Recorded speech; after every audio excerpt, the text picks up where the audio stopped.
Baada tu ya mwakilishi wa kaunti ya Kisii, Mheshimiwa Donya Doris Aburi Toto kutangaza kuwania kiti cha ubunge cha eneo bunge la Bonchari, John Onkendi ameonekana sana kutulia, kisa kwamba amechukumiwa uoga.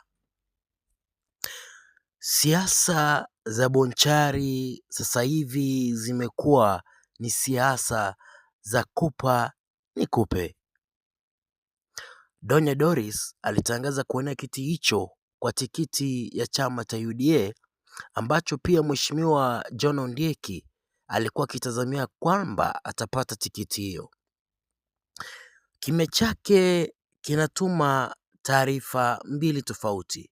Moja, inaweza kuwa ni strategy, kujipanga ili kuvaana na wale pia wanaotaka tikiti ya chama hicho cha UDA ambacho ni chama cha serikali.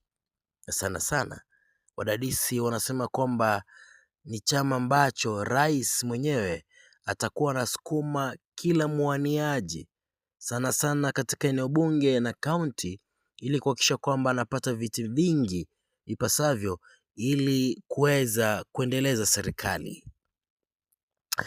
Lakini pia namna ya pili ambayo ama sababu ya pili ambayo inaweza kuwa Ondieki ametulia, labda anapanga kurudi katika chama cha ODM, hatujui. Hilo ni wazo.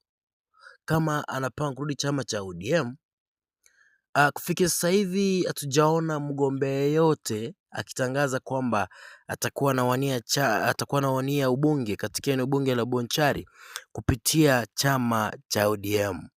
Labda itakuwa ni tikiti ya moja kwa moja kwa Mheshimiwa Onkendi, lakini UDA itakuwa ni kibarua cha kumpanda mlima Everest.